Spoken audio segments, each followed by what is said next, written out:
Ok, muito bom dia. Eu ainda estou a falar um pouco sobre o que é uma revisão sistemática, como é que podemos aqui aplicar algumas técnicas para realizar uma revisão sistemática. Eu penso que estou perante alunos de mestrado, estou a dizer bem, barra doutoramento, confirma-me. Ok. Sim. Mestrado? Sim, doutoramento. Doutoramento. Doutoramento. Ok. E só para eu ter também uma noção, quem é que estão na parte curricular, já começaram a tese, para eu ter uma ideia? Falem comigo, Eu já comecei a tese. já começou a tese. Mais alguém começou a tese? Eu Ainda estou estão na a parte terminar. curricular. Já está a terminar Eu a estou, cobertura. Ok, eu parte estou, curricular, eu estou a certo. terminar. Só falta-me submeter para a defesa. A terminar, ok, terminar a dissertação. Perfeito. Ora bem, então façam o seguinte, estejam à vontade para me interromper, ok? Eu prefiro que este tipo de seminário seja mais interativo, ok? Convosco. E eu vou tentar, na medida do possível, ajudar-vos aqui nas vossas dissertações. Ora bem, eu vou partilhar agora o ecrã.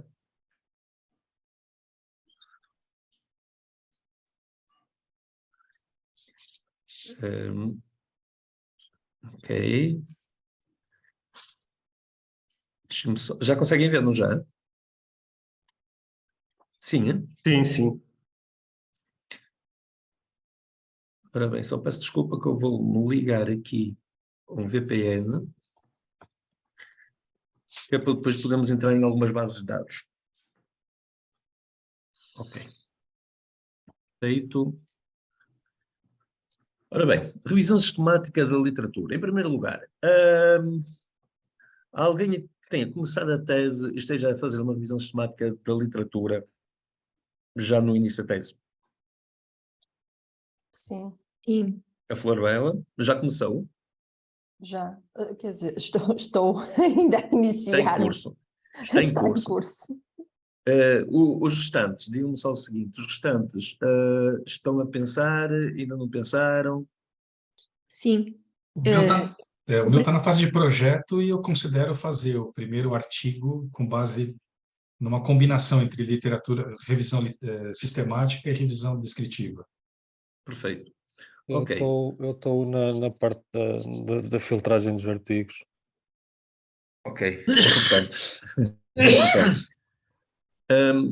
Então vamos muito rapidamente ver esta diferença, que se calhar já permite fazer uma distinção. Basicamente, quando nós estamos a falar para um público mais ligado aos mestrados, se calhar mais ligado a doutoramentos, porque é normal que no mestrado seja realizada uma revisão narrativa. Num doutoramento, procura se calhar um bocadinho mais uma revisão sistemática. Qual é a diferença? Muito rapidamente, então, quando falamos da revisão narrativa, ou seja, aquela revisão tradicional da literatura, basicamente nós temos em conta mais uma análise compreensiva, mais crítica sobre o objetivo de um conhecimento relativamente a um determinado tema. Ou seja, este tipo de investigação faz parte, ou este tipo de revisão faz parte do processo de investigação e quando nós falamos de uma revisão narrativa, o objetivo é, de certa forma, conseguir desenvolver um quadro teórico para a investigação, um contexto para a investigação, onde eu consiga identificar padrões, tendências, para, de certa forma, conseguir chegar a lacunas, inconsistências num corpo de conhecimento. É por isso que se diz que este tipo de literatura é bastante mais abrangente. O que é que isto quer dizer? Quando qualquer um faz uma revisão de literatura, e quem está aqui em doutoramento, possivelmente já o fez em mestrado, correto? Eu diria, digam-me se eu tenho razão, se calhar recorrem ao Google Scholar, certo? Não. Não. Boa. No mestrado também não? Eu estou a pensar em mestrado, porque eu vou-vos dizer, a minha experiência diz-me que a maior parte dos alunos, quando está em mestrado, recorre ao Google Scholar. Ok? Vai ao Mestrado Google eu usei Scholar, bastante. mas depois, como é muita informação e as bases não são indexadas, passei a usar a Biom, e aí melhorou um bocadinho. Rodolfo, diga-me uma coisa. Agora, isto é importante. Você é aluno de quê? Doutoramento ou mestrado? Doutoramento, mas eu fiz o mestrado cá Pois. em Portugal também. Sim, mas eu vou-lhe dizer, o que eu vejo, diz-me a minha experiência, os alunos de mestrado tentam-se focar um bocadinho mais no Google Scholar. O Google Scholar é, de certa forma, mais abrangente, correto? Sim, Ou é bem seja, popular, não é? nós não temos um método, ok, para fazer a pesquisa, ok? E isso acaba por acontecer. O que é que acontece quando nós passamos para a revisão sistemática da literatura? Neste caso, eu, através da revisão sistemática, consigo identificar, selecionar e avaliar criticamente a investigação, de modo a responder, isto é bastante importante, ou é crucial quando falamos de revisões sistemáticas, ou uma questão ou questões de investigação que estejam claramente, objetivamente formuladas. Para isso, o que é que acontece na revisão sistemática? Deve-se seguir um protocolo, deve-se seguir um plano bem definido, com critérios de inclusão, que vamos ver daqui a pouco, critérios de exclusão, que devem ser também definidos, enunciados antes de fazer a revisão. Ora bem, nesse sentido, o objetivo da revisão sistemática é conseguir extrair, conseguir analisar a literatura e de um modo, se calhar como você estava a falar, mais focado, ok? Ou seja, mais preciso, mais fiável. E eu não sei se toda a gente tinha noção, é que as revisões sistemáticas têm a sua origem na medicina, ok? Ora bem, então, para termos em conta esta diferença de revisão narrativa versus revisão sistemática, em primeiro lugar, quando nós falamos de revisão sistemática, existem vários tipos de revisões sistemáticas. Eu coloquei aqui um site, eu posso vos enviar este PDF, se quiserem, ou se quiserem, posso fazer o seguinte, potencialmente poderá ajudar. Vou colocar no bate-papo, ok? No chat, aqui em baixo. Ok. E este site, eu vou-vos passar para aqui. Eu não sei se estão a ver o site, podem-me confirmar só. Confirmam? Sim, estamos. Ok, Estamos. ótimo. Sim. Isso. Reparem, este site é o site da Charles Stewart University, onde, além de vários tipos de informação, etc., também tem aqui diferentes tipos de literatura, revisão de literatura, ok? E basicamente, o que este site acaba por nos dizer, e depois tinha aqui um compêndio, como é que se deve fazer, etc., com alguns vídeos, acho que pode ser interessante para quem irá começar a fazer a revisão de literatura, a revisão sistemática, por exemplo, passar os olhos neste site, poderá ajudar, ou mesmo quem esteja a fazer uma tese de mestrado.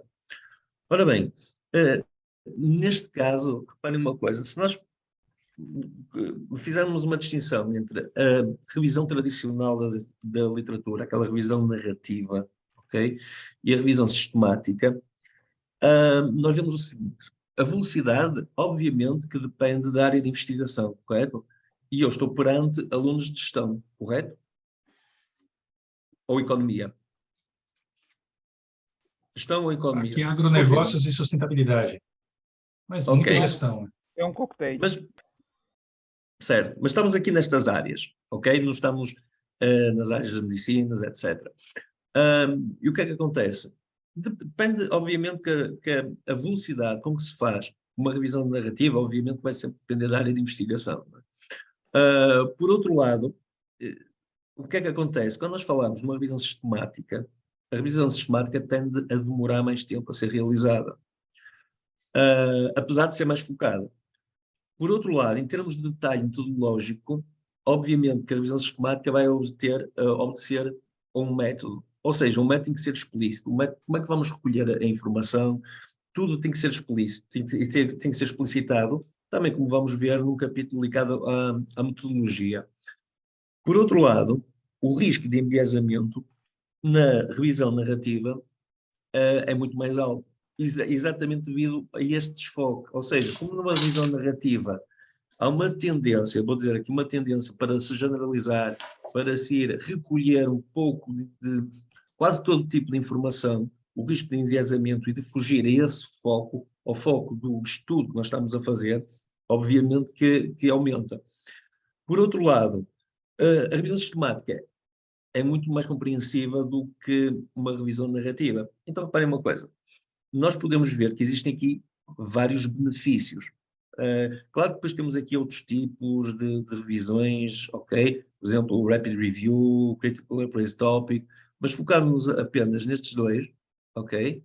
E relativamente à tradicional, e eu agora gostava de saber, a vossa opinião, quem está em mestrado, quem está em doutoramento, reparem no que diz, no que se tende, ok? A pensar que demora a fazer uma revisão tradicional, ou seja, narrativa, da literatura, sendo apenas um revisor ou um autor, neste caso, o que é pensado que demora a fazer é 1 a 4 semanas.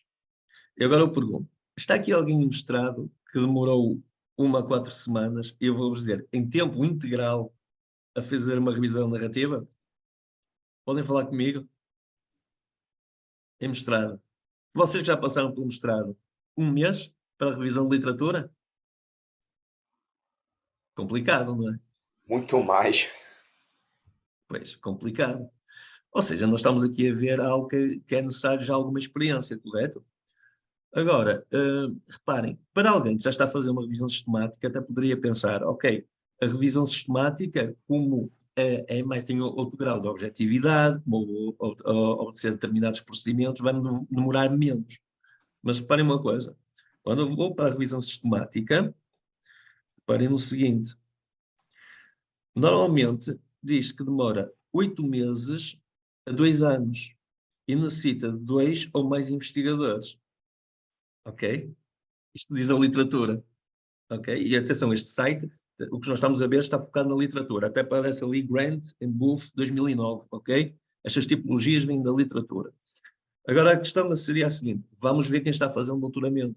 Então quem está a fazer um doutoramento iria, porventura, demorar 2 anos a fazer uma revisão de literatura, está fora de hipótese. Correto? Ou seja, reparem no seguinte, nós estamos a ver grandes investigações focadas, ok? Vamos ver diferentes tipos de investigações, que podem mesmo demorar 2 anos, ok? E reparem no seguinte, nós estamos a ver uma revisão sistemática e eu pergunto, algum de vocês está a pensar ou já está a fazer uma revisão sistemática com meta-análise? Não. Ou seja, traduzir quantitativamente o resultado da revisão sistemática. Pode ser algo a pensar, ok? Se for possível nas vossas áreas. Ou, por exemplo, meta-síntese. Se o vosso estudo for qualitativo, também poderá ser algo a pensar. E eu vou-vos agora também falar um pouco em termos de, vamos lá, de publicação. E para dar outra força ao artigo, ou dar outra força a uma dissertação, correto? Ora bem, se vocês se focarem, fizerem a revisão sistemática e ainda fizerem uma meta-análise ou uma meta-síntese, estão a ganhar bastantes pontos. Ok? Estão a fazer duas coisas. Ou seja, estão a quantificar, certo? Pronto, deixo-vos este site. Quem quiser poderá analisar com mais calma posteriormente. E voltando à minha apresentação. Ok. Voltando à minha apresentação. Então vamos à distinção, afinal, o que é isso da revisão sistemática da literatura. Ora bem, eu penso que alguns de vocês sabem, existem vários tipos de revisões sistemáticas da literatura. Eu não sei se conhecem este autor, o Justin Paul. Alguém já ouviu falar? Não. Não, professor. Não. Ora bem, o Justin Paul é alguém especialista em revisões sistemáticas, que eu tenho aqui uma pastinha para o Justin Paul, que eu vou partilhar convosco também. Quando o Jacinto Paulo, o que é que considera? Considera que existem diferentes tipos de revisões sistemáticas, e eu vou-vos introduzir aqui algumas, que eu até já sublinhei. Toda a gente consegue ver, correto? Sim. Ok. Ele basicamente ele divide assim, ele divide por pontos e depois por alíneas. Ele basicamente fala das revisões sistemáticas concentradas num domínio de investigação, como por exemplo um tópico, e começa logo pelas chamadas revisões estruturadas baseadas ou temáticas. Eu não sei se vocês já ouviram esta nomenclatura, uma revisão temática, ok? A revisão temática não é mesmo uma revisão sistemática. Só que o objetivo de uma revisão temática é analisar como é que um determinado tema ou determinados temas se desenvolveram ao longo do tempo, quais as teorias, quais os modelos, quais os contextos, quais as metodologias que estão associadas a esse tema. Eu vou-vos depois mostrar alguns trabalhos que estou a fazer, que estive a fazer, mas reparem, neste caso, mais uma vez, tem que haver questões de investigação muito diretas, ok? Quais são os principais temas, como é que eles evoluíram, e posso-vos dizer o seguinte, diz-me também a minha experiência que a maior parte dos artigos, ou uma grande parte, tem esta estrutura, analisar os principais temas, ok? Principais, vamos lá, construtos. Por exemplo, a minha área de investigação é capital intelectual, ok? E dentro do capital intelectual, reparem, nós podemos ter o capital humano, o capital estrutural, o capital relacional, que são componentes, são dimensões do capital intelectual. Eu posso-vos dizer, por exemplo, há revisões temáticas que se focam no desenvolvimento dessas dimensões ao longo do tempo, ok? Por outro lado, existem revisões focadas em modelos, ok? Evolução de modelos, por exemplo. Não está a partilhar. Não estou. Pensava que estava a partilhar. Obrigada. Está a partilhar, mas só a tela Espera aí. do PowerPoint. Peço desculpa. E agora? Agora sim, Agora estão vendo sim. falar. Agora está. Ok, perfeito. Pronto, eu estava a dizer, eu já tinha sublinhado os pontos, ok? Se quiserem eu partilho estes artigos convosco, ok? Parecem-me interessantes, são relativamente recentes. E reparem, temos este Framework Based Review, eu por acaso nem sublinhei aqui, mas estão a ver aqui, Bibliometrics Review, ok? Bibliometria. A questão é a seguinte, a bibliometria é uma análise mais quantitativa, correto? Ou seja, uma coisa é eu estar a fazer uma revisão temática, então eu vou analisar como é que os temas evoluíram ao longo do tempo. Mas eu posso fazer uma revisão, não vou dizer temática, mas vou-lhe chamar bibliométrica, analisando, mas quais foram os autores mais citados ao longo do tempo, ok? Qual é a rede de autores, quais são os países de origem, etc. Ok, neste caso estamos a falar de uma bibliometria. Uma bibliometria, de acordo com o Jacinto Paulo, é também ela própria uma revisão sistemática da literatura. Só que é diferente de uma revisão temática, porque uma revisão temática acaba por ser mais crítica. Estão-me a entender? Ou seja, o objetivo de ambas é chegarmos e no final termos quais as futuras investigações, pistas para a investigação futura. Ok? Só que se me perguntarem a minha opinião, e vou dar a minha opinião até para vocês, para ter, em termos de mestrado, em termos de doutoramento, em termos de publicações de artigo, normalmente o que é que se pede? Pede-se, se calhar, menos bibliometria, ok? E algo mais crítico, que consiga objetivamente dizer o que é que a minha área de investigação necessita para o futuro, ok?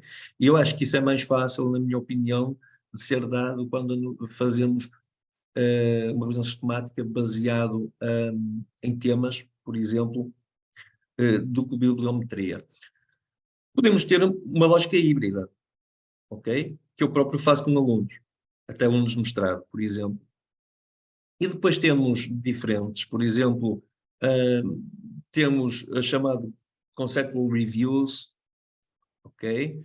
Que é propor novas teorias, novas hipóteses, por exemplo, ok? E temos aqui vários tipos, e eu vou chamar a atenção aqui para o ponto 4 e para o ponto 5. Ou seja, nós podemos ter a chamada Meta-Analytic Reviews, que foca assim aqui em avaliar estatisticamente a investigação. Ok? Isto leva-nos um pouco para a chamada também meta-análise. Por outro lado, eu não sei se vocês fizeram o seguinte. Para quem fez a revisão sistemática, quem está a pensar fazer uma revisão sistemática, quem está no mestrado a fazer uma revisão de literatura, eu vou-vos dizer o que eu digo aos meus alunos. Primeiro, alunos de mestrado ou doutoramento, mas digo isto aos de mestrado. A primeira coisa que devem procurar é que se já existe uma revisão sistemática da literatura relacionada com o tema que estão a investigar. Porque o normal que eu vejo num aluno é, vai ao Google, eu estou a dizer mestrado, ok? Porque o doutoramento já passou pelo mestrado e já aprendeu algumas coisas. Vai ao Google Scholar, vai a outra base de dados e começa a colocar as suas keywords e faz a sua busca, certo? Ora bem, começa a ter muita informação. Não sei quem há pouco me estava a falar, começa a haver muita informação. E eu costumo dizer, não. Na busca, procurem por Systematic Literature, por exemplo, ou Systematic Literature Review, ok? E depois as keywords ligadas com o tema, a ver se já existe algo. Eu costumo dizer, se já existe algo, é ler esse ou esses artigos, porque esses artigos já começam a dizer quais são os temas, ou seja, já dão ali uma resenha histórica. Por isso pode ser importante para quem está a fazer doutoramentos, mestrados, fazer esse tipo de busca, ok? Eu estava aqui a focar-me neste último ponto, que é a Meta-Systematic Reviews. O que é isto? Isto é a revisão de uma revisão sistemática. Ok? Ou seja, se nós encontrarmos várias revisões sistemáticas da literatura relativamente a um tema, podemos fazer a chamada revisão das revisões. Estão-me todos a entender, sim ou não? Ok? Sim. Isso pode acontecer quando existe este foco. Vamos fazer uma busca por revisões sistemáticas e chegamos à conclusão que, relativamente a um determinado tema, já temos várias revisões sistemáticas. Então pode ser importante fazer a revisão das revisões. Ok? Ora bem, então voltando à minha apresentação, já agora, este artigo que eu tenho aqui, do Justin Paul, deixem-me cá ver, existem vários, é 2021, ok? Por isso, o que eu vou fazer é fechar, e eu acho que isto pode ser interessante, e vou colocar no chat. Ok. Não partilhei. Não. Agora acho que já está. Confirmam que já está? Ok, perfeito. Já sim. Sim, sim. Perfeito. Voltando então desculpem lá, que caiu-me aqui um auricular. Voltando então à apresentação.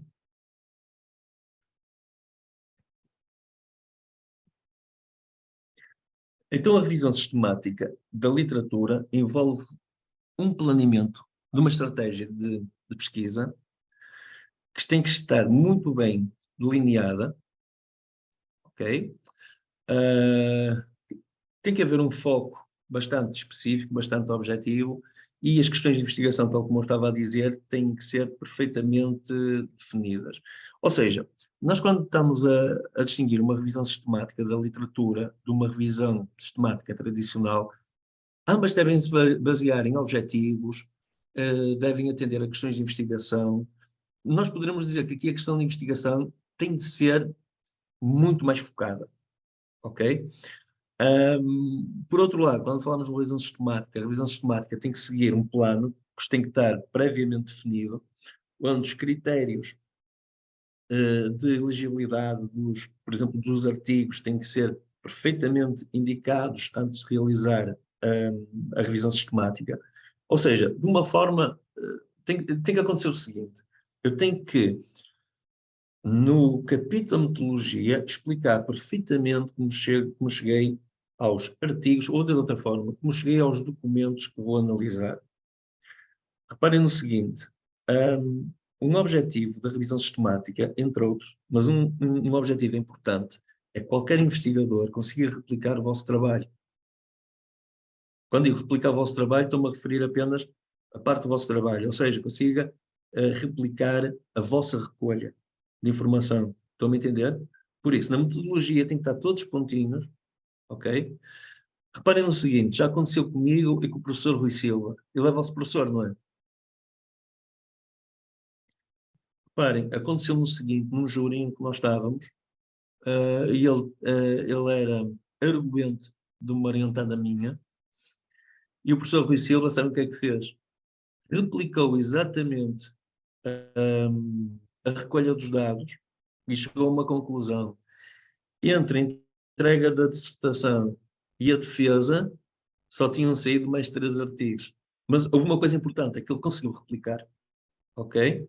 Quer dizer que não faltou nada ali na metodologia, como, por exemplo, a data da recolha. Ok? E voltando um bocadinho, ou seja, tenho que saber como cheguei, ou tenho que dizer perfeitamente, escrever perfeitamente como é que cheguei aos artigos. Artigos ou documentos. Eu vou já falar porque artigos ou documentos. Por outro lado, quando falamos da revisão sistemática, a revisão sistemática, a procura é abrangente, é transparente, mas deve ser focada em múltiplas bases de dados. E reparem no seguinte, era aqui que eu queria também chegar um pouco. Eu acredito que muitos de vós façam buscas, por exemplo, alguém faz a busca na Web of Science ou na Scopus? Sim, Eu posso vos dizer, reparem uma coisa, se vocês forem ao Web of Science ou a Scopus, aí sim, tem artigos com elevado índice de impacto, correto? E estarão mais focados, certo? Vamos pensar no... terão acesso a estas bases de dados. Mas, por exemplo, têm acesso, muitos de vocês têm acesso, calhar todos têm acesso a estas bases de dados, logo a busca será muito mais focada. Agora, a minha questão é a seguinte, quando se faz uma revisão sistemática, nós pensamos sempre, ok, eu vou-me focar em artigos, correto? E os livros? Não entram? Já pensaram nisso? E muitas vezes, porquê é que os livros não entram? Porque nós não temos acesso aos livros, correto? Muitas vezes o que acontece é que conseguimos aceder aos artigos, mas depois não conseguimos aceder aos livros. E como não conseguimos aceder aos livros, excluímos os livros da nossa busca, correto? Por outro lado, e teses de mestrado e doutoramento? Se calhar vocês vão me dizer, isto é perigoso. Se alguém no mestrado tivesse a colocar numa referência uma tese de mestrado ou uma tese de doutoramento, eu diria, o que é que isto está a acontecer? Como é que está aqui uma tese de mestrado? Mas atenção, quando nós fazemos uma revisão sistemática, nós devemos também considerar tese de mestrado e tese de doutoramento. Ok? Parece um contrassenso. Ok? Mas uma coisa é a revisão narrativa. Se vocês me dissessem, estou a fazer uma revisão narrativa, eu diria, não, vocês não vão estar a analisar teses. Mas numa revisão sistemática, então, vocês têm que ver todo o corpo de uma literatura relacionado com a vossa área de investigação, com um tema, certo? E todos os documentos devem entrar, inclusive a teses. Ok? Inclusive a chamada literatura cinzenta. Vocês podem ter artigos que não foram publicados. Ok? E que podem ser fornecidos, por exemplo, até por colegas, etc. E vocês dizem, isso deve entrar. Tudo deve entrar. Obviamente que se vocês pensarem literatura cinzenta, isto é muito subjetivo, ou seja, vocês não conseguem ter acesso a tudo. Por isso, normal é excluir a literatura cinzenta, mas deve-se colocar objetivamente que se exclui a literatura cinzenta. Ok? E reparem, quando eu falo das teses, eu diria, para quem pensar em fazer uma revisão sistemática, para quem já está a fazer uma revisão sistemática, pode ser vantajoso também considerar teses, ok? No vosso tema. Porque o que eu tenho visto normalmente, e eu posso vos dizer, em termos até de doutoramento, é um foco em artigos, certo? E se de repente entrarem com outro tipo de documentos, estão a colocar um fator ali de distinção. Ok? Por isso, pode ser interessante. E o objetivo, parem uma coisa, o objetivo que é inatingível numa revisão sistemática é analisar todos os documentos relativamente a um tema. Ok? Isto, por muito que se queira, para nós, para a nossa realidade, não é possível. ok? Ora bem, então, continuando. Professor, com licença. Sim, sim. Mas assim, nós estamos falando da revisão sistemática dela ser replicável, Sim. né? Posteriormente, ela haver uma possibilidade de ser verificada por uma outra parte e confirmar, Sim. ok, a revisão bibliográfica, Sim, eu seguindo os passos descritos, eu consigo chegar. Mas se a gente incluir uma série de documentos em que ou o acesso ou a forma de pesquisa ela não é exatamente replicável, como que isso se explica daí? Quando eu digo, Hamilton, quando eu digo que deve ser replicada a recolha. Ou seja, na metodologia tem que estar objetivamente quais os critérios de inclusão, as palavras-chave, está a perceber? Quais os critérios de exclusão, quais os tipos de artigos que você analisou, se livros, se literatura cinzenta, etc. Tudo tem que estar na metodologia. Para quem for tentar replicar e fazer exatamente uma busca, ou seja, vai às suas bases de dados que você escreveu e faz exatamente, coloca nas mesmas palavras-chave, etc., certo? Exatamente naquelas bases de dados, seja a Web of Science, seja a Scopus, seja, em última análise, o Google, ok? Mas colocando aquelas palavras-chave, consegue chegar lá. Como você pode dizer, é que potencialmente uma das partes que tenta replicar pode não ter o acesso a determinados documentos que a outra parte tenha, certo? Eu vou-lhe dar um exemplo. Eu posso tentar replicar, por exemplo, uma revisão sistemática da literatura baseada num certo jornal, onde eu, por exemplo, na minha instituição, não tenho acesso àquele jornal. Bem, aí não consigo replicar porque não tenho acesso. Não sei se era isso que você estava a questionar. Não, assim, eu tô pensando aqui, por exemplo, vamos pensar em relatórios, né? Eu Sim, particularmente, naquilo que eu estou pesquisando, uma série de informações que são relevantes estão publicadas em relatórios que são ou relatórios da FAO, por exemplo, ou relatório de empresas de consultoria, né, que publicam relatórios periódicos. Ou seja, eu encontro isso como? Eu encontro isso no Google, é né? isso. Agora, pesquisa no Google não retorna os mesmos resultados que o senhor procura, ou Não, que eu procuro, ou que outra pessoa procura. não, eu compreendo, mas repare, esse tipo de documentos tem que ser bem evidenciados depois em anexo, um apêndice, como queira, está a perceber? Ah, Esse ok. tipo de Mas, documentos assim, depois tem que... isso não exclui a possibilidade de incluí-los, então, e de continuar sendo uma revisão sistemática. Não. Uma coisa é a metodologia, descrever todos os critérios para eu fazer a busca, certo? Outra coisa é o capítulo dos resultados, onde você vai colocar todos os documentos que analisou. E eu posso ir ao capítulo dos resultados e saber o que é que o Hamilton, quais foram os seus resultados. Eu posso fazer a minha própria busca e ver se existem resultados diferentes. E repare uma coisa, isso que o Hamilton está a dizer, de vez em quando é preocupante mesmo na prática, quando nós falamos de publicações de artigos, e se calhar muitos de vocês, em termos de doutoramento, estão a fazer por artigos, há alguns alunos de mestrado, de certeza que o objetivo é chegar ao fim e publicar um artigo. Eu conheço, aqui em casa também, a minha esposa, já aconteceu o seguinte, numa revisão sistemática que eu estava a fazer, foi para uma revista Q1, na área dela, Web of Science, Q1, forte fator de impacto. O que é que aconteceu? Os vários reviewers aceitaram com minor changes, ok? Um deles também aceitou com minor, só que dizia que faltava um artigo. Então, fizeram alterações e ele voltava sempre a insistir que faltava um artigo, ok? E ela e os colegas chegaram a uma conclusão. Possivelmente o artigo tinha sido publicado por ele. Agora reparem, isto foi problemático. Ele foi para trás, bem, a quarta vez acabou.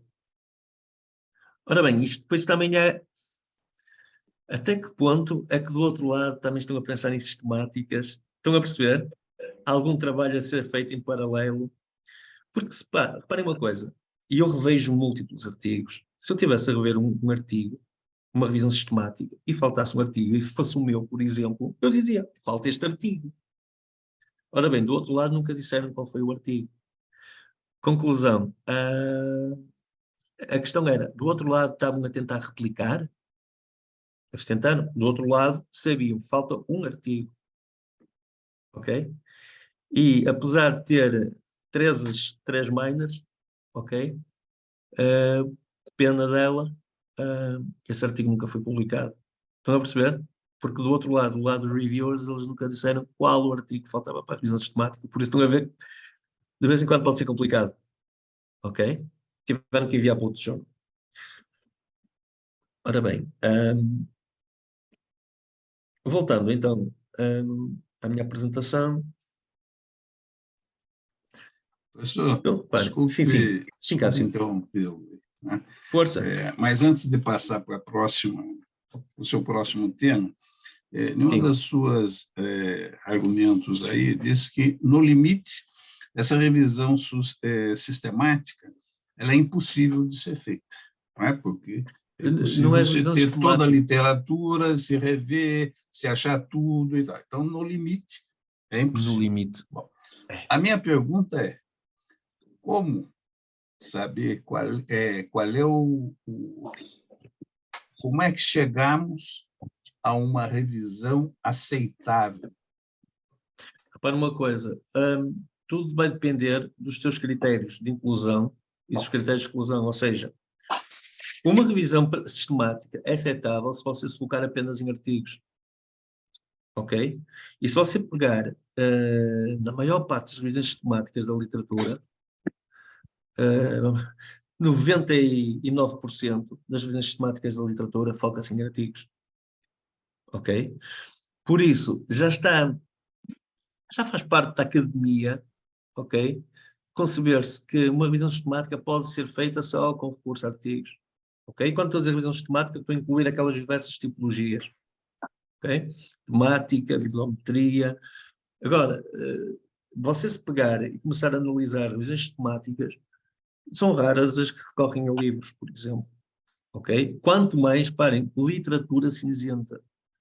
Isso pode acontecer mais, sabem que é, por exemplo, na área da medicina, é mais fácil acontecer isso. Agora, nas ciências sociais, quando estamos a falar de gestão, quando estamos a falar de economia, Cássio, artigos, ok? Claro que eu diria, para um doutoramento, se conseguirem adicionar teses, ainda há pouco tempo falei com uma colega minha da área de contabilidade, ok? E ela foi a primeira a fazer uma tese, quando ela se doutorou, a fazer uma tese que incluía outras teses na sua revisão sistemática. Ou seja, ela foi a primeira a fazer a revisão sistemática em Portugal, ok? E incluiu teses, ok? O Limo. Ok, bom dia, Sim. professor. Eu Bom dia. gostaria só que o professor direcionasse aqui o meu pensamento. A Sim. mensagem que o professor quer tentar passar aqui aos colegas é que, no processo da revisão sistemática de literatura, nós podemos usar como, digamos, o core, a parte fundamental, artigos, publicação de artigos já publicados. Mas se nós recorrermos a livros, se nós recorremos, por exemplo, à literatura cinzenta, que, de certa forma, nós chegamos à conclusão que faz sentido trazermos como argumento num processo de revisão de literatura, é aquilo que nós chamamos como o plus. Por exemplo, nos artigos, nem sempre nós temos os grandes clássicos das teorias. Os grandes clássicos das teorias, em muitas das teorias, estão nos livros, não é? E a pergunta é, eu estou a escrever um artigo que aborda questões que têm a ver sobre a teoria clássica, quando os clássicos estão nos livros. Ao fazer uma revisão de literatura sistemática, se eu for recorrer aos livros e trazer os argumentos dos clássicos, obviamente que é um plus. Presumo eu que é isso que o professor quer aqui dar nota aos colegas. Sim. Obrigado. Sim, a questão, sim, é importante, claro, claro. O problema, voltamos se calhar ao problema que é o acesso aos livros, não é? Está a perceber, Luís? No mundo ideal, nós teríamos os documentos, acederíamos aos documentos, sejam os clássicos ou não. A questão é, reparem uma coisa, vocês estão a fazer as vossas teses na UTAD. Obviamente que a UTAD não tem acesso a tudo, correto? Ou seja, vocês têm acesso ao Web of Science, têm acesso a, como é que se chama, a Scopus, correto? E se calhar muitas vezes fazem buscas, mas depois não conseguem fazer o download porque o UTAD não tem esse jornal subscrito, por exemplo, não é? E a questão também passa por aí, Luís. No mundo ideal, eu recorreria a clássicos, recorreria a todas as fontes, correto? Que deveriam, depois da metodologia, estar bem indicadas, objetivamente indicadas, certo? Mas o problema é que, obviamente, não temos acesso a toda a informação. Nunca conseguiríamos ter. Okay? Não sei se era isto, Luís, que estava... No fundo é isso, mas vejo eu que não existe limitações do ponto de vista de recolha de informação. Se nós encontramos Não. informação que pode complementar o nosso artigo, a gente pode ir à busca. Por exemplo, o professor falou da questão da limitação em termos de acesso aos livros, mas hoje também já existem plataformas eletrônicas que nos permitem aceder a determinados livros. Portanto, se quando eu estiver a fazer o meu artigo, eu ver que existe necessidade de incluir uma abordagem clássica, e nós aprendemos enquanto estávamos a fazer o doutoramento que muitas das vezes nós temos que recolher os dados de quem efetivamente trouxe uma determinada abordagem, nós Sim. podemos recorrer aos livros, vamos diretamente aos livros. Sim, mas eu não estou a dizer limitação nesse sentido. Repara uma coisa, se você tem acesso ao livro, pode adquiri-lo de outra forma, já não é limitação. É limitação quando você não tem acesso ao documento mesmo, não consegue. Está a perceber? Luís, eu vou-lhe dar um exemplo que me aconteceu, isto vai há menos de 2 semanas, numa revisão sistemática que vou agora enviar para publicação. Nós tivemos a recorrer neste caso foram vários artigos, e de um determinado jornal não tínhamos acesso a 4 documentos. Não conseguimos. Impossível. Ok? Tivemos que excluir e na metodologia justificar o porquê da... Agora, repara, Luís, não é inclusão, é justificar o porquê da exclusão. Ok? Nós podemos incluir a informação nos documentos, mas se nos falta algum documento, certo, Luís? Colocamos na metodologia a dizer o porquê do excluímos. Chama-se o critério de exclusão. Como da mesma forma que temos critérios de inclusão, temos de ter critérios de exclusão, que estão interrelacionados. Ok? Isso tudo.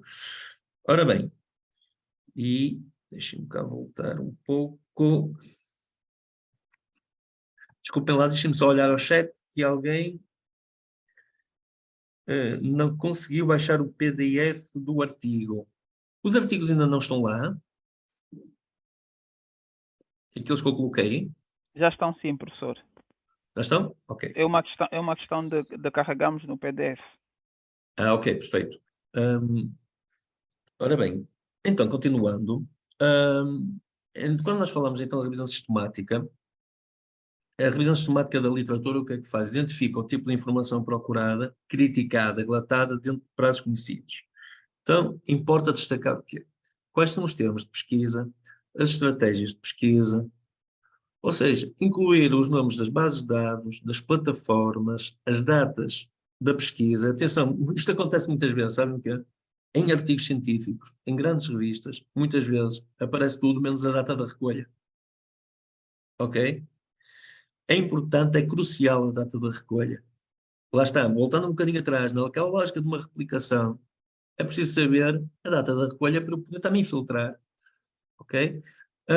E os limites devem ser incluídos na revisão. Agora, voltando um bocadinho atrás, e àquele site que eu coloquei há pouco.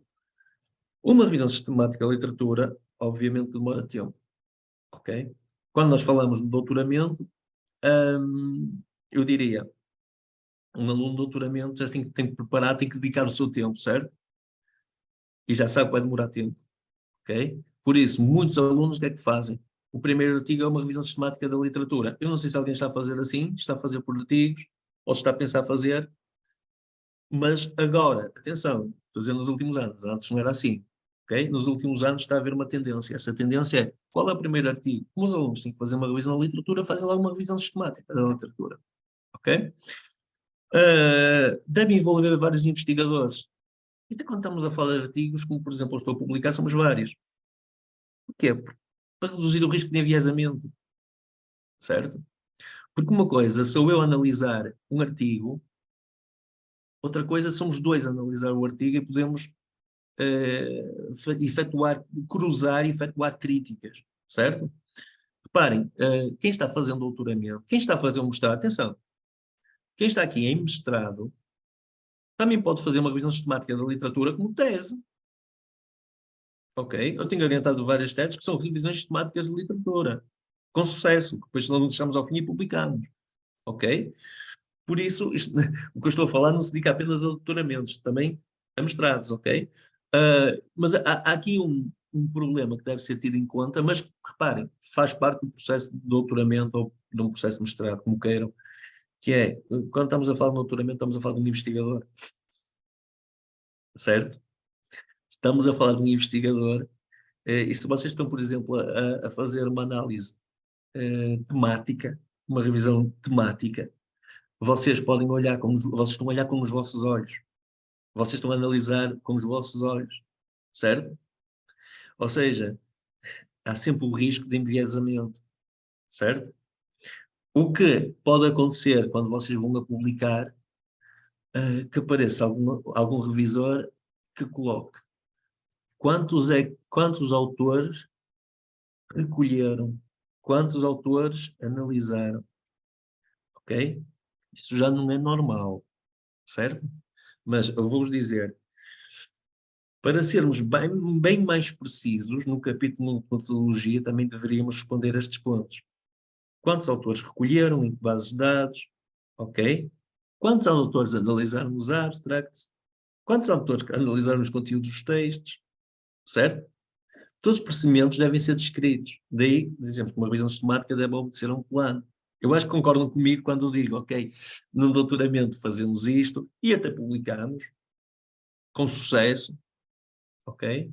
Mas no mundo ideal era isso que deveria ser feito, ok? Devia ser mais do que um autor. Obviamente, vocês têm uma equipa de orientação, mas a equipa de orientação não anda a ler os artigos por vocês, correto? Pedro.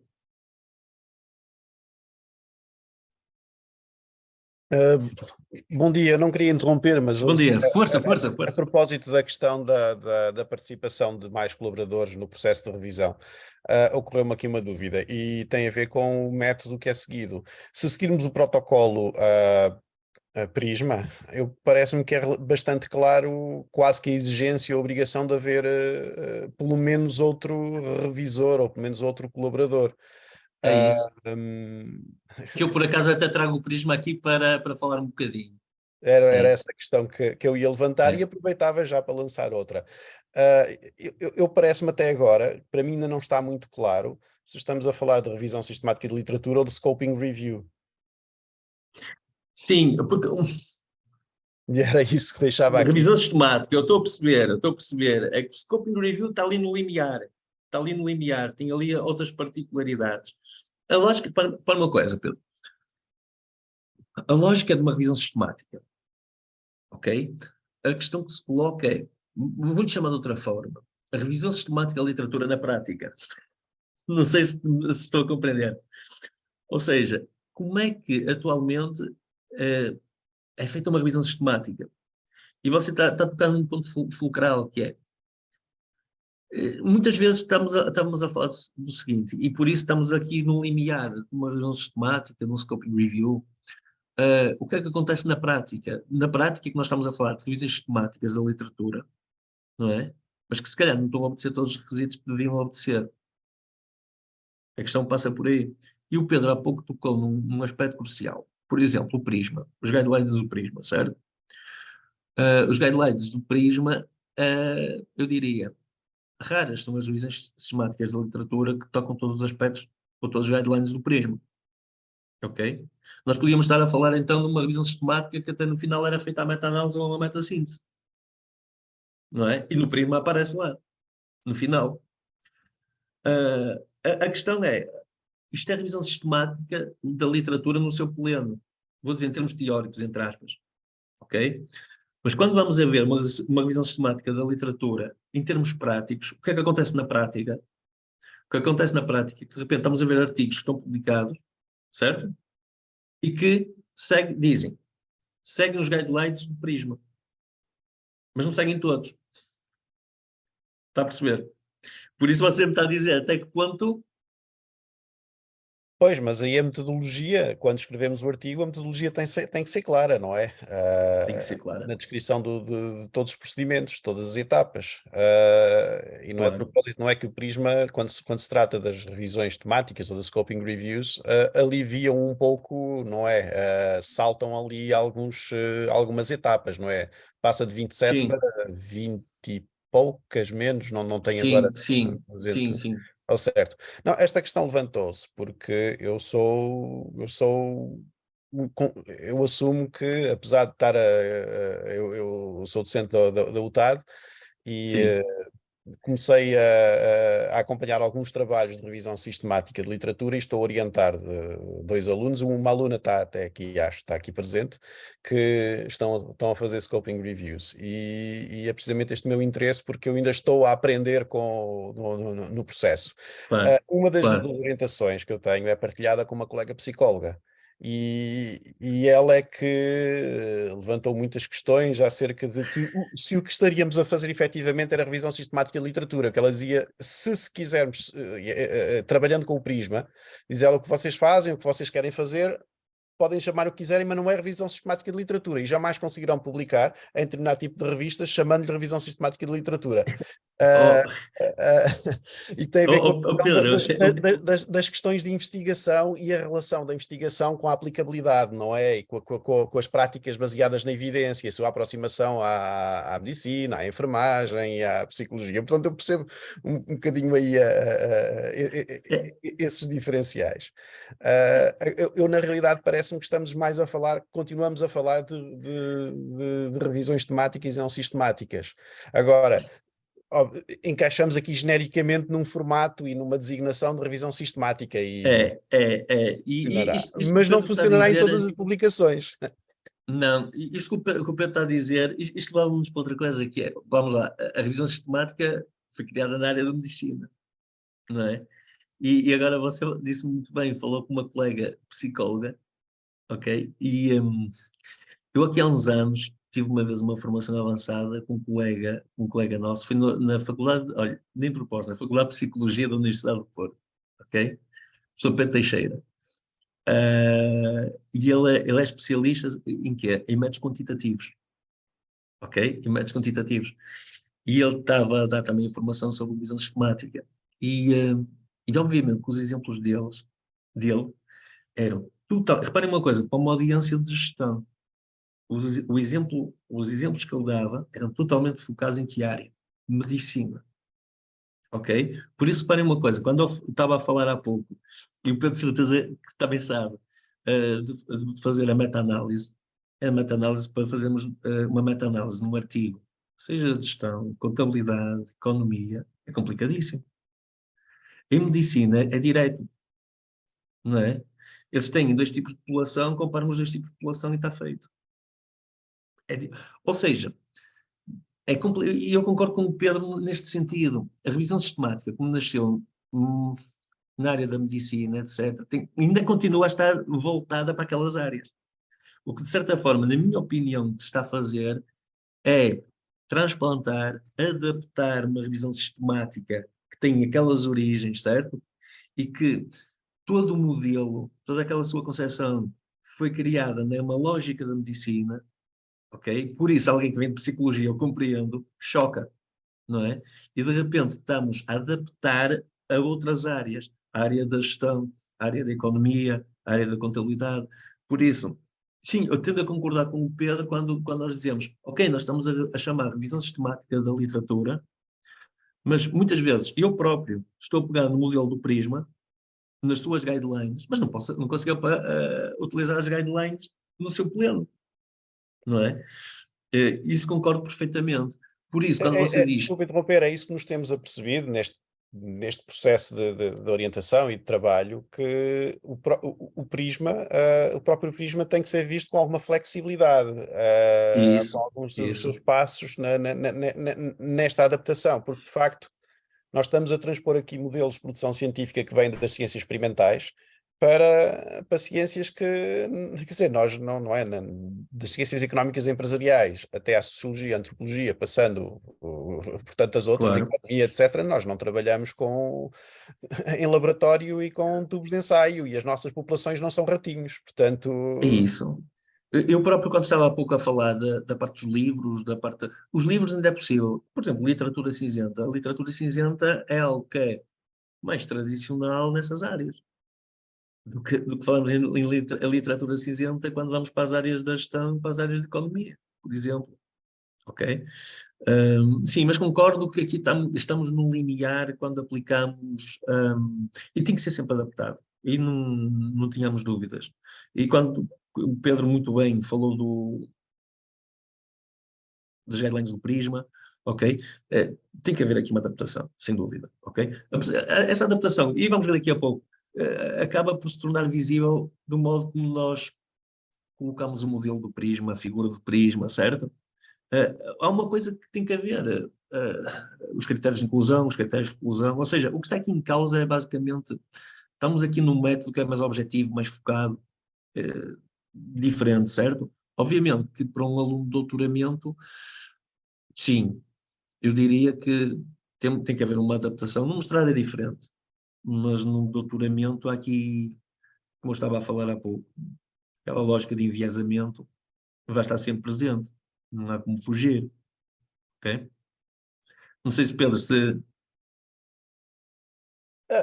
Não sei, pelo menos a minha participação como colaborador, neste caso, segundo revisor, é na qualidade de membro da equipa de orientação e apenas, pelo menos para já, na fase da seleção, até chegarmos sim, à amostra final, ao número final de artigos. E da experiência foi clara, precisamente, quer dizer, eu acho que há muitas vantagens em haver duas pessoas, porque precisamente o enviesamento não desaparece de todo, não. mas ajuda a afunilar e a apertar os critérios. Eu acho que se não há participação de pelo menos outro investigador, há um risco muito grande de alargar a base de artigos depois ou de textos para trabalhar. Pedro, mas eu há pouco estava-me a referir noutro sentido. Uma coisa, e para todos, estava a dizer Pedro, mas para todos. Eu estava-me a referir noutro sentido. Uma coisa é a recolha dos dados. Por exemplo, quando eu recolho dados, seja doutoramentos, seja mestrados, por exemplo, ok? Os alunos recolhem sempre comigo. Ou seja, recolhem com a equipa de orientação. Uma coisa é a recolha, porque lá está, a recolha é fundamental, ou seja, os critérios de inclusão, etc., é fundamental. Eu costumo dizer que depois ali os alunos estão quase autónomos, mas aquela fase da recolha tem que passar pela equipa. A questão do enviesamento, para mim, vem mais no sentido da fase posterior, ou seja, em que o aluno tem os abstracts disponíveis, tem que analisar os abstracts, isso até pode analisar com a equipa, mas depois vai analisar os textos, isso já não vai fazer com a equipa. Aí pode sempre haver o risco de enviesamento com, vamos supor, quais são as principais teorias, ok? Os próprios temas, até que ponto, vamos lá pensar, numa lógica de revisão temática, é que pode haver alguma coisa que o aluno tenha uma determinada opinião sobre qual o tema que está em causa, e se fosse analisar com a equipa, se calhar poderia chegar a outra conclusão. Eu vou ser sincero, já aconteceu comigo. Ok? E quando é que acontece? Acontece muitas vezes É mais fácil num aluno mestrado. Quando o aluno monta a base de dados, com o professor, com o docente, tem um orientador, monta a sua base de dados, faz a sua recolha, e depois, por exemplo, numa lógica temática, como os temas evoluíram ao longo do tempo, certo? Então vai analisar como os temas evoluíram, e depois, obviamente, cada tema vai ter ali uma designação, correto? E de repente, o orientador, quando vai para publicar com o aluno, chega à conclusão que isto, na minha opinião, não deveria estar nesta categoria, deveria estar noutra categoria. Ok? E depois, atenção a uma coisa, o aluno vai utilizar um software, não vai utilizar um software, é que depois isso ajuda, certo? E muitas vezes o próprio software pode não ajudar. Isto depois depende também da amostra, ok? Depende também da amostra.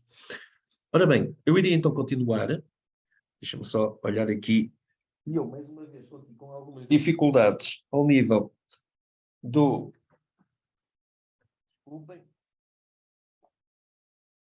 Caiu-me. Ups. Já estou. Eu não sei se alguém quer fazer algum comentário neste bocadinho. Não? Não. Ora bem. Eu estava a dizer há pouco, então, que em termos de limites deveria envolver vários investigadores, ok?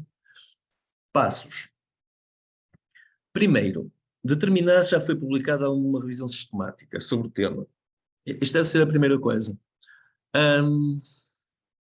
Reparem no seguinte. Isto acontece mais, por exemplo, em alunos de mestrado. Obviamente, um aluno de doutoramento, a primeira coisa que deve procurar é, relativamente ao tema que está a analisar, se já foi feita uma revisão sistemática. Isto é das primeiras coisas que eu faço também com os meus alunos. Por vezes, o que é que acontece? Se um aluno, se não for nada dito em contrário, começa a trabalhar numa revisão sistemática e chega a uma conclusão que, já fizeram algo do género. Ok? Eu vou-vos dar um exemplo. Uma aluna minha, esperei há 2 anos, ela estava a analisar o seguinte tema. Ela queria analisar como é que a investigação em divulgação de capital intelectual evoluiu desde 2000 até agora. O foco dela foi focar-se apenas numa revista. Ou seja, ela focou-se numa revista que é o Journal of Intellectual Capital, e o objetivo dela foi saber como, desde que essa revista foi criada, como é que é a principal revista na área, como é que, então, o tema de divulgação do capital intelectual evoluiu desde, então, data da criação, 2000, até, eu estava a dizer há 2 anos, vamos a falar de 2021, ok? Conclusão. Eu, na altura, a primeira coisa que lhe disse foi, então vamos ver se no teu tema existe alguma revisão sistemática. E adivinha o que é que aconteceu? Existia uma revisão sistemática. Não, por acaso não existia uma. Existiam várias, no mesmo tema, divulgação do capital intelectual. Então existia uma revisão sistemática que começava em 2000 e essa revisão ia até 2012, salvo erro, 2012. E essa revisão sistemática era focada em várias revistas, uma das quais a Journal of Intellectual Capital e depois algumas revistas de contabilidade. O que é que acontece desculpem, disse 2008. O que é que acontece a seguir? Houve um autor que pegou exatamente na mesma metodologia, replicou e fez tudo até 2012. E depois houve um último que fez tudo, replicou e fez tudo até 2017. Adivinha o que é que eu disse à minha aluna? Disse aqui uma hipótese. Replicas e fazes os últimos anos. Ok? Não era 17, era 16. 17, 18, 19, 20, 21. Era 5 anos. Ok? Ela não queria muito, queria se focar mais naquela revista. Tens uma hipótese, focas-te apenas no Journal of Intellectual Capital, segues o teu modelo próprio, a tua metodologia, os teus critérios, ok? E vais fazer desde o início, 2000 até 2021. Ora bem, conclusão, isto para voltar um bocadinho atrás, efetivamente já existiam revisões sistemáticas no tempo, ok? Não tinha amostra para fazer uma revisão das revisões? A meta-revisão? Não. ok? Mas, então, conclusão, ela fez de 2000 até 2018, numa lógica temática, onde depois procurou as teorias, etc.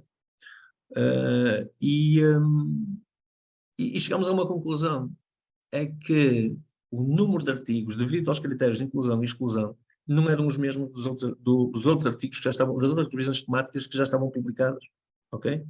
Nós chegámos a uma amostra que agora até estamos a trabalhar com o professor Rui Silva, de 100 e poucos artigos. Os outros não tinham chegado a essa amostra, ok? Que depois foram divididos por temas. E, nesta lógica, e já agora, o que é que normalmente essa aluna e os demais têm feito? Há aqui um foco. Previamente, então, determinar se já foi publicado. Se sim, o que fazer? Foi o que nós tentámos analisar, ok? E o que fazer era, ok, vamos focar nesta revista para tentar publicar lá. Tão simples quanto isso. Se não, o porquê não ter sido realizado. Ou seja, se não foi realizada nenhuma revisão sistemática, a questão é, mas porquê? Pode haver ali algum problema. Determinar o foco da procura de literatura, para depois passarmos ao passo seguinte, que é desenvolver os objetivos, formular as questões de investigação, que devem ser claramente indicadas, ou seja, as questões de investigação têm que ser muito claras, ok? A seguir, deve-se localizar, gerar uma lista dos estudos relevantes, ok? Efetuando buscas em base de dados. Reparem uma coisa, voltamos àquela lógica que eu estava há pouco a falar com o meu colega, Pedro. Revistas especializadas, outras fontes, voltamos a atenção um bocadinho, revistas especializadas. Reparem uma coisa, vamos um bocadinho mais para a medicina, porque se nós formos para a nossa área, para a gestão, para a economia, para as nossas áreas, para a contabilidade, etc., nós vamos ter, se calhar, que nos focar, diria eu, mais em artigos, potencialmente em livros, ok? A fazer uma busca de estudos relevantes, não publicados, já para mim, na minha opinião, na minha modesta opinião, já se torna um pouco complicado. Por outro lado, isto eu também considero difícil, mas se nós estivermos a seguir os guidelines, que eu daqui a pouco vou falar do Prisma, a pesquisa não deve ser limitada a uma única língua, ao inglês. E depois chegamos a uma conclusão, ok, que línguas? Temos aqui o problema, não temos? Não. Isto vamos ter que chegar a uma altura que no critério de inclusão vamos ter que colocar quais as línguas a que vamos limitar o nosso estudo, certo? Eu não sei se alguém está aqui a fazer alguém me estava a dizer que estava a fazer já uma revisão sistemática, certo? Língua. Inglês. Sim. Pois. A questão é mesmo essa, não é? Praticamente eu diria, não há volta a dar, não é? É que podemos estar a perder muita literatura, podemos, não é? Mas, lá está, é o critério, faz parte dos nossos critérios de inclusão dos artigos. Por outro lado, eu diria que bases de dados procurar, e se calhar falar um bocadinho mais para a área da gestão, para a área da contabilidade, diria eu, Web of Science, Scopus, eu não sei se as vossas buscas, quando vocês fazem buscas em termos de revisão de literatura, se fazem a busca nestas bases de dados, ou se vão diretamente ao Google Scholar. Nestas Os bases. alunos nestas bases. Normalmente um aluno de doutoramento pesquisa nestas bases. Um aluno de mestrado pode ter a tendência, e eu não critico, de procurar no Scholar, apesar de eu como docente também incentivar um bocadinho a utilização destas bases de dados, ok?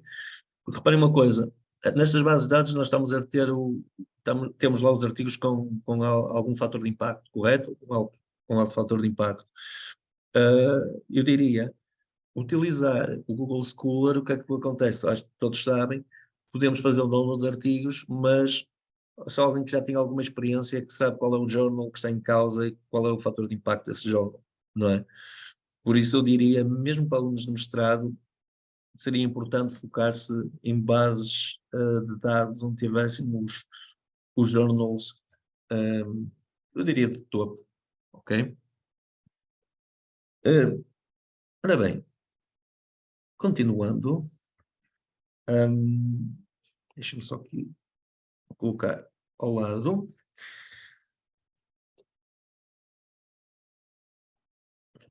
Ora bem, então quais são os passos? Terceiro, continuando. Selecionar e avaliar estudos relevantes usando critérios de inclusão e critérios de exclusão pré-determinados para aferir a relevância dos estudos relativamente às questões de investigação. E voltando agora um bocadinho atrás, já que estávamos a falar do prisma, é possível criar uma checklist com os critérios? Sim. Ok? Por um exemplo, é o prisma. Ou adaptar checklists utilizadas em outras revisões temáticas da literatura. Ora bem, o prisma, deixem-me só fazer aqui uma paragem. Estou a olhar aqui o bate-papo. Desculpem lá que ao mesmo tempo estou a analisar. O Luís enviou para todos. É verdade, o prisma é focado também, lá está, ciências métricas. Ok, exato. Tal como eu estava a falar há pouco, é aí que nasce. Mas atenção, já agora voltando um bocadinho, já que eu estou a falar de prisma, quem foi o Luís? Está aí Luís? Foi Luís Duarte? Foi? Sim, estou aqui. Sim, Luís, Sim. já estou a Sim, ver, estou a ver. eu escrevi, foi para ficar logo o link dessa alternativa, porque ao fim e ao cabo é um outro protocolo que eu encontrei na altura. Embora Sim, no meu caso eu tinha... existem vários. Pois. E como o Pedro estava a dizer, o prisma nasce na medicina, não é? E acaba por ser uma adaptação às ciências sociais, ok? Acaba por haver ali algum tipo de adaptação. Existem vários modelos, não é? Para, tal como eu estava a dizer ainda agora, pode-se adaptar checklists, ok? Utilizadas noutras revisões sistemáticas. Ora bem, saltando um bocadinho já até ao prisma, lá está. O prisma foi criado, ou não foi criado, a publicação é 2009, Mader, Liberati, et al. Ok? O site, eu vou colocar aqui no bate-papo, já uma versão mais atual do prisma.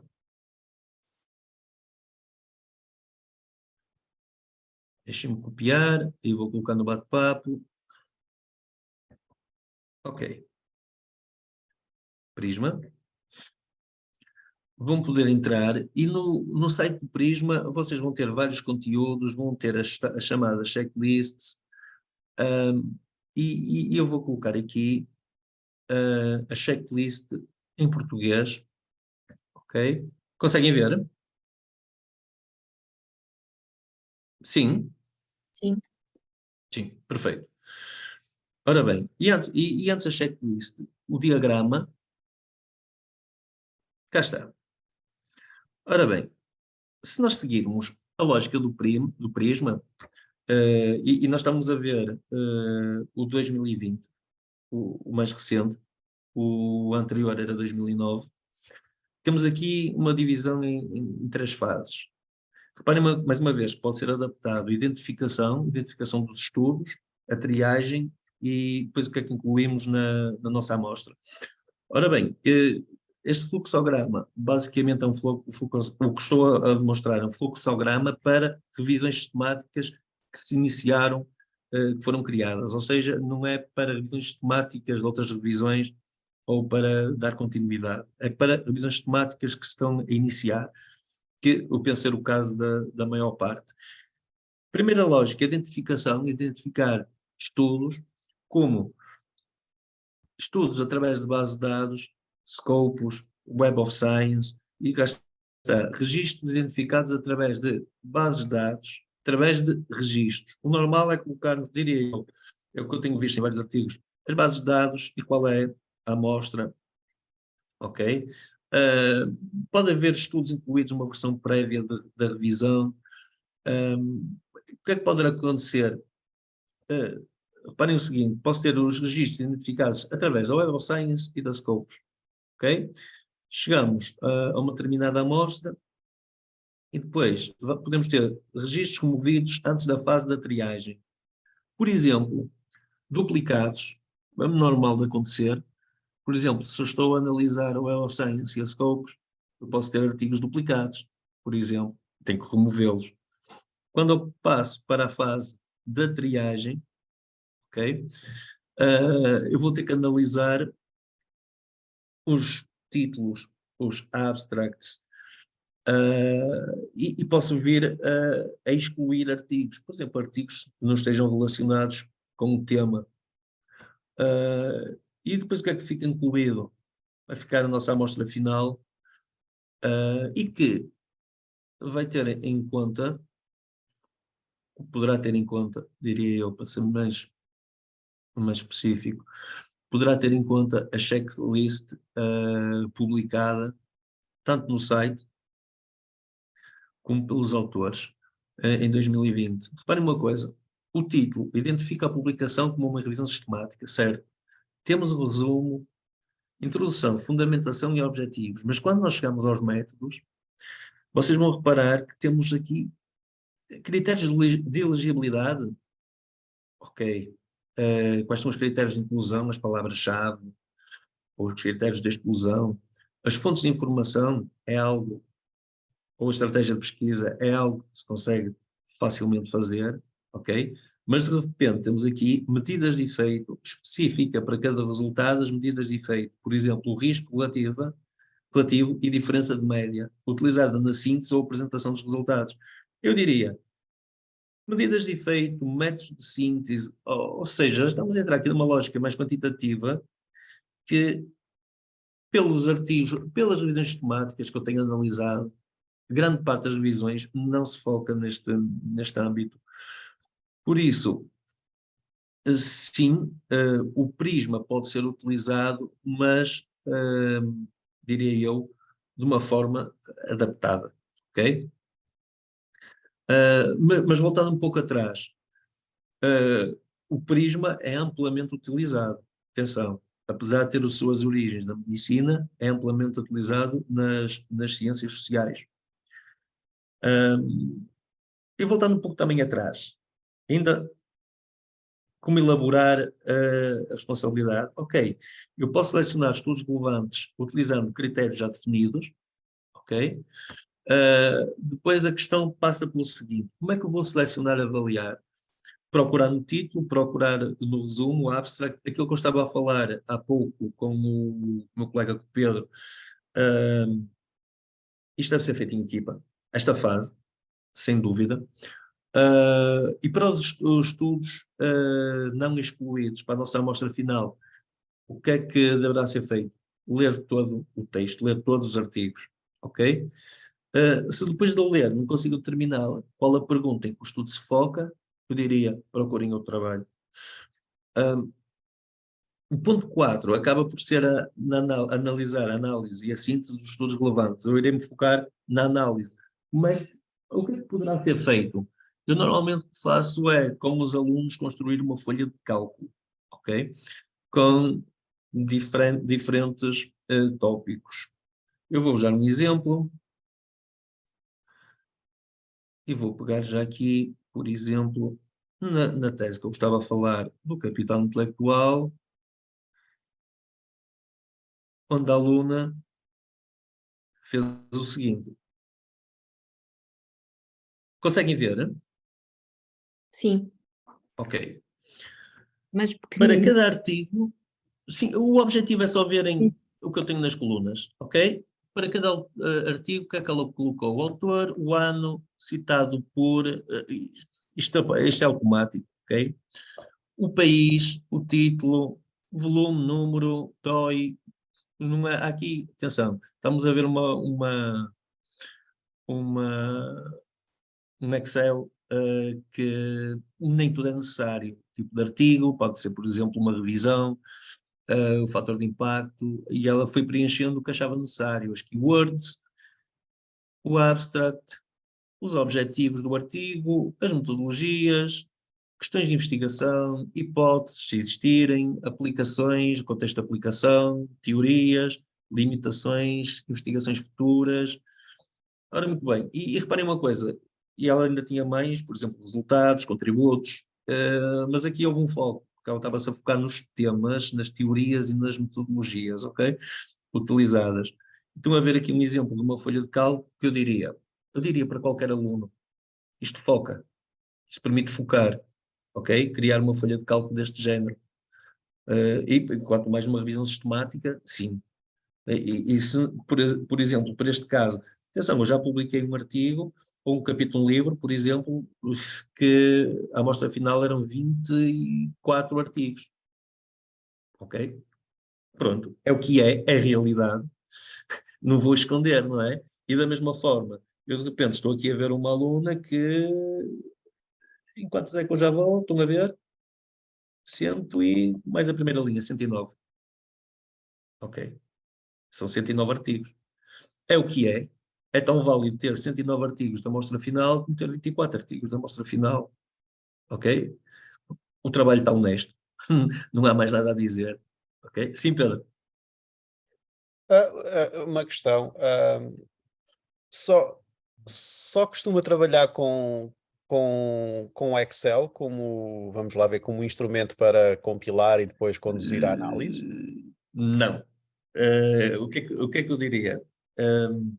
EndNote, Citavi. Ora bem, por acaso utilizo muito o Citavi. Ok. Vamos pensar, ok, vamos pensar agora, vamos falar um bocadinho de softwares. Eu gosto desta discussão, é importante, ok? Que softwares é que podem ser utilizados? Eu diria o seguinte, estamos na fase da recolha, eu vou-vos falar da minha experiência. A minha experiência, o que eu utilizo é mais Citavi. Por exemplo, neste caso, o foco foi só um artigo. Desculpe. O objetivo era... Pode colocar no chat como se escreve? Como se escreve o? O software. O Citavi, ok. Sim. Deixa-me colocar aqui... Citavi, ok. Obrigada. Para uma coisa, já agora... Citavi, estão a ver? Sim. Esperem aí.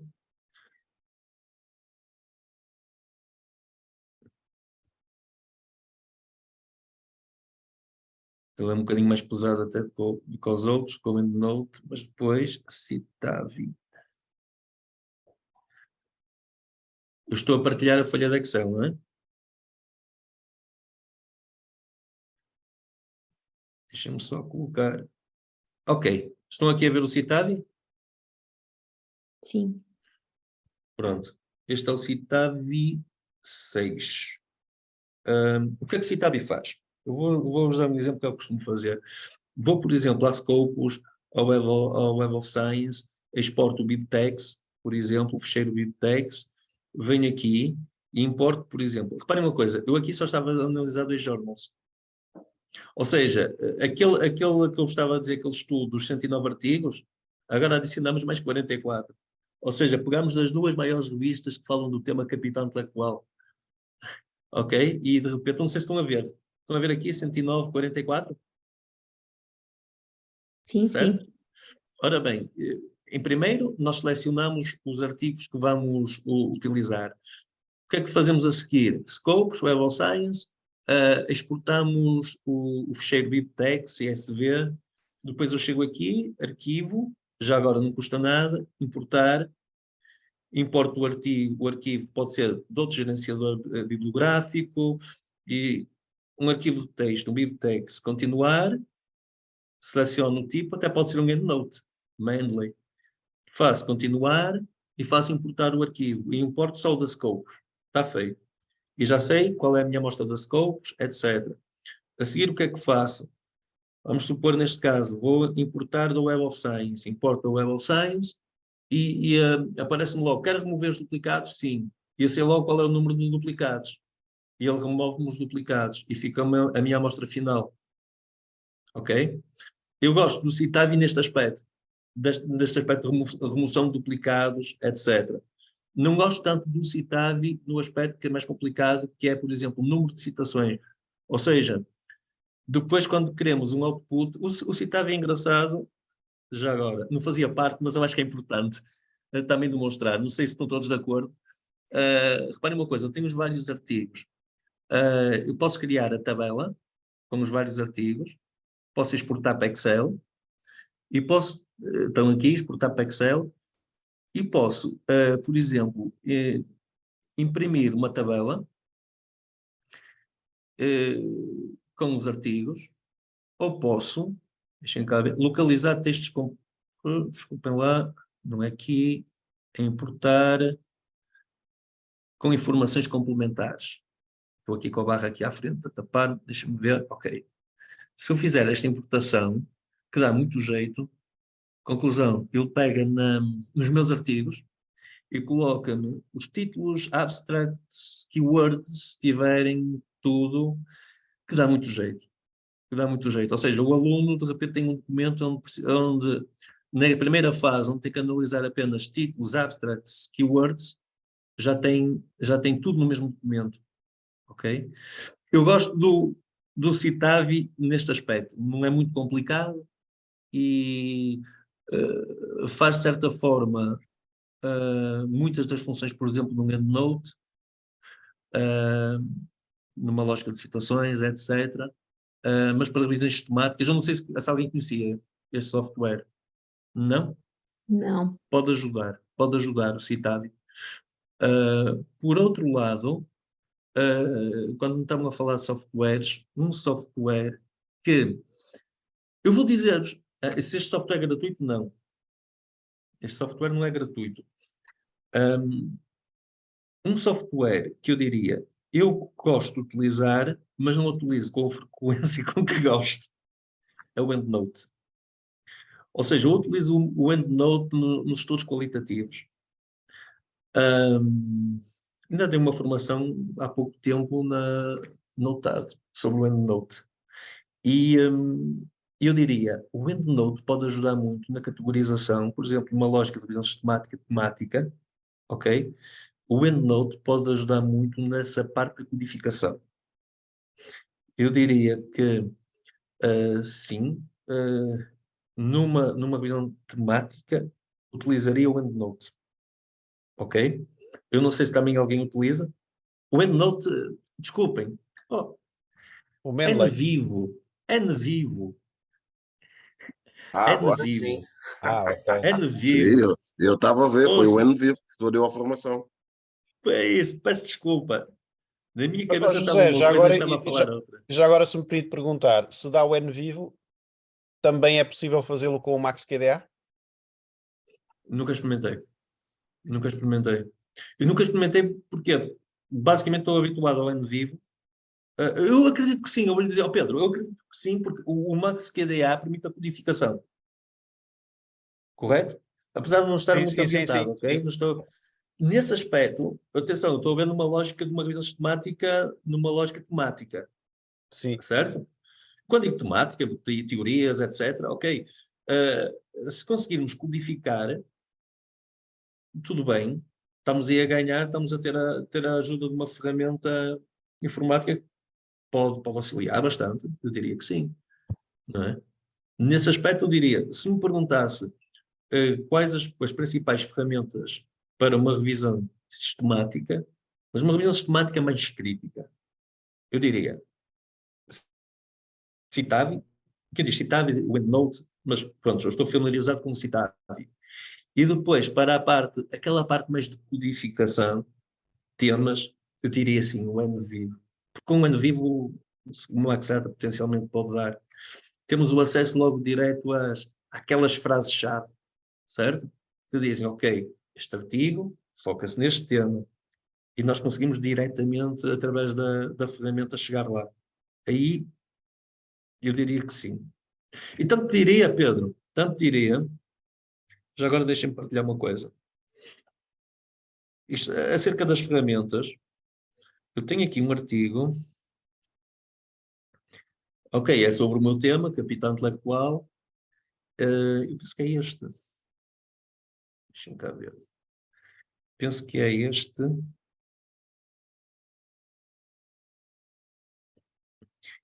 Eu já tenho sublinhado, vou para baixo, metodologia, protocolo, cá está. Ok? que é que eles fizeram, estes autores? Mediram o impacto de 476 artigos, olhem, a 28 de junho de 2020, aquilo que eu estava a falar, ok? Para identificar os artigos mais influentes, viram as citações do Google Scholar, ok? Está aqui. Utilizaram o NVivo para codificar os abstracts e full text, ok? E os textos dos artigos, ok? Tendo em conta as categorias e atributos lá dos modelos, ok? Mas lá está aqui um exemplo de um artigo que utiliza o NVivo, ok? Numa lógica de codificação. Por isso, sim, o que é que eu utilizo? Citavi, NVivo, e já agora, numa lógica de bibliometria, o Bibliometrics. Não sei se costumam utilizar. O Bibliometrics, sim. Sim. Sim. O professor Rui Silva tem-nos dado várias formações acerca do Bibliometrics e, pelo menos no meu curso, estamos familiarizados. Isso tudo. Podem utilizar o BiblioShine. Penso que utilizam o BiblioShine também, certo? Sim, que é a aplicação online, a aplicação num browser para se... Aquilo é mesmo bom para quem não percebe nada de software, nem de estatística. É o que é o caso. Sim. Mas, Pedro, eu com o Max Data não estou familiarizado, mas com o NVivo é muito direto codificar. É botão direito e codificar. Essa codificação, então, é gerada, os códigos são gerados a partir da própria base de dados, a partir do texto. Ou somos nós que definimos os códigos? Não, nós é que definimos os códigos. Pedro, eu costumo fazer o seguinte, reparem uma coisa, uma coisa é uma visão sistemática, certo? Eu digo isto se eu só usei o NVivo e agora passei a usar o MaxQDA apenas para fazer a gestão das bases de dados das entrevistas qualitativas e a codificação é definida por mim. Eu é que defino os códigos e depois... É essa lógica. Não, eu nunca utilizei, mas é uma questão de opção, nunca utilizei as funcionalidades do NVivo para fazer análise de texto. A análise foi sempre feita por mim. Sim. Mas é nessa lógica. Mas admito que o MaxQDA tem as mesmas funções, praticamente, não é? São equivalentes. Sim, mas é nessa lógica, ou seja, na lógica, na revisão sistemática, o que é que eu posso fazer é chegar, temos os nós temáticos, ok? Porque aqui não estamos a falar de nós emergentes, temos nós temáticos, os nós são criados e são criados à medida que se vai lendo o texto. Temos aqui um tema, ok? Então vamos codificando, ok? E colocando, como você sabe, partes do texto dentro daquele nó. Obviamente que ajuda e torna um artigo mais sólido, uma tese mais sólida, digo eu. Trabalharmos com estas ferramentas, digo eu, torna o trabalho muito mais sólido, ok? José, só se me permite para clarificar aqui, portanto, falando desta questão da interatividade entre softwares, integração de vários softwares, portanto, a query é aplicada numa base, no Scopus, por exemplo, e depois importamos para o Citavi o fecheiro, o RIS file. Certo. Mas depois nós podemos ter ali 4.000 artigos, 6.000 artigos. Essa seleção, o processo sugere que seja feita no próprio Citavi, eliminando, descartando. Primeiro eliminando, ou seja, descartando os que não nos interessam. Ou seja, na fase do screening, ok? Onde estamos a ler os títulos, abstracts, nessa fase, eu diria Citavi, porque com o Citavi eu consigo ter um documento com os abstracts todos. Ok, e é no Citavi que se faz esse processo de triagem também? Sim, eu faria no Citavi. Então, leva-me a outra questão. Não costumam utilizar o Ryan? Não. Eu não costumo porque desconheço. Atenção, porque desconheço. O Citavi permite ser utilizado por mais do que um utilizador, como na mesma base de dados? Sim. Mas vai declarativo, por causa daquela questão de haver dois elementos a fazer a triagem? Com blind? Eu vou deixa-me ver se eu tenho que sair. Vou fechar este projeto, ok? Para no seguinte, últimos projetos abertos. Está a ver as nuvenzinhas? Pronto. Fica na nuvem. Ok. Está a perceber? Por isso podem todos trabalhar no mesmo projeto. Ok? Mas é pago. Mas é pago. E eu penso que estamos a falar de quem? O Citavi, eu acho que pertence aos mesmos do NVivo. Penso eu. Agora não sei dizer qual é o preço, porque eu já tenho uma versão paga há bastante tempo. Você pode pagar uma licença perpetuamente, ou é a lógica do NVivo. É a lógica do NVivo. Ok? Ok. Mas, olha, fica aqui para um investimento para o TAD, para o Centro de Investigação, se for possível, se fizer sentido. Pode ter esta vantagem que o Pedro, se calhar, pode procurar trabalhar na nuvem, nos mesmos projetos. Ok? Ora bem, mais alguma questão? Sim, Pedro. Comunica com o Mendeley? Comunica com o Mendeley. Okay. Comunica com o Mendeley ainda há pouco, deixa-me cá ver.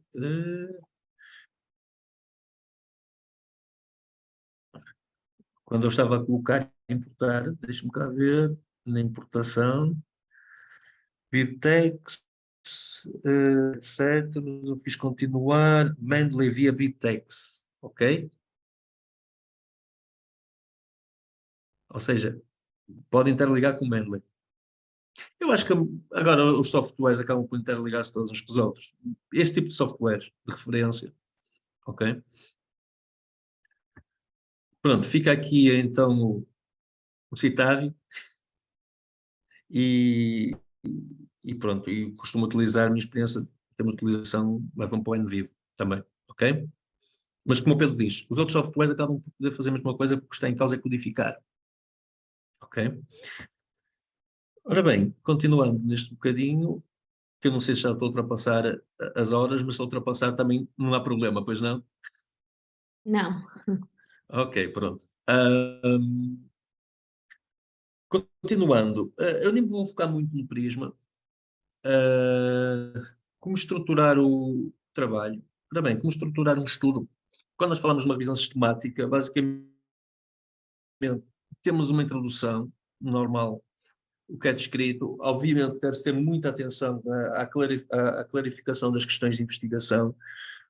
Claro que aqui, em qualquer estudo, a metodologia, qualquer secção é crucial, a metodologia é crucial. Aqui, na metodologia, deve-se destacar todos os detalhes de como se conduziu a revisão sistemática de literatura, ou seja, as estratégias de busca, os critérios de seleção, os pontos-chave para análise, devem ser todos incluídos, todos os critérios de inclusão, exclusão, normalmente inclui o desenho do estudo.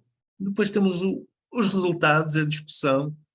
Reparem, quando vamos aos resultados e discussão, eu vou-vos dar um exemplo de uma tese, deixem-me cá ver.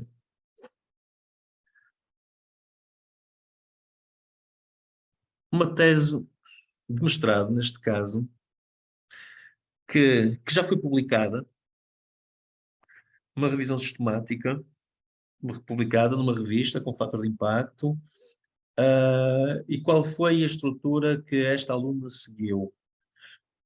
A revisão de literatura, fez a introdução. Atenção a uma coisa, quando nós falamos de revisões sistemáticas, a revisão sistemática já é ela própria uma revisão de literatura.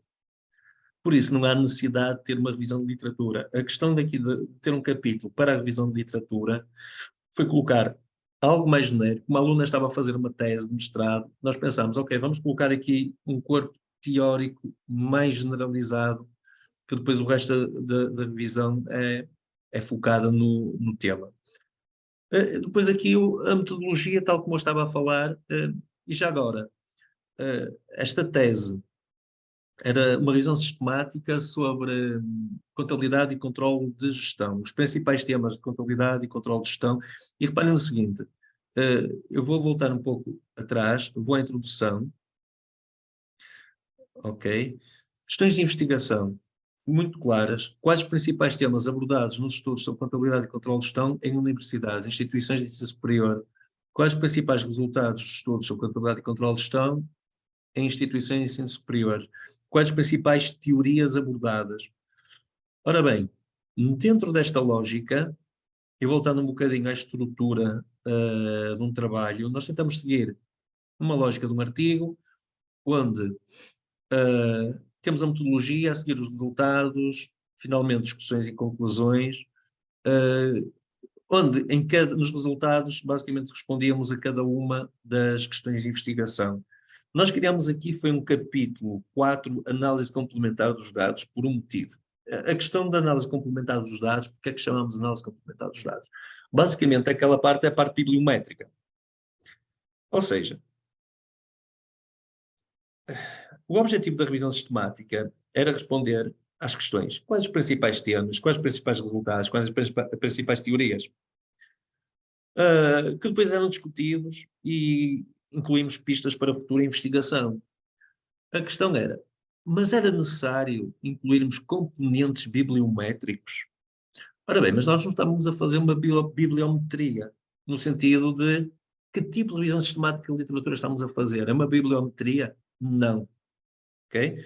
Basicamente, aqui nós pensamos, nós estamos a fazer uma revisão sistemática temática, temas. Por isso, não fazia sentido, na nossa opinião, fazer aqui uma mistura, bibliometria, podia ser híbrido. Então, o que é que resolvemos chamar a esta secção? Análise complementar dos dados. Ok? E nesta análise complementar dos dados, colocamos toda a parte bibliométrica, ou seja, os países e continentes onde foram realizados os estudos dos artigos, números de palavras-chave utilizadas por artigos, mais recorrentes, número de artigos publicados por ano, onde basicamente depois descrevia-se os resultados, número de artigos por autor, e reparem, etc, etc, etc, toda a parte bibliométrica colocamos numa secção à parte.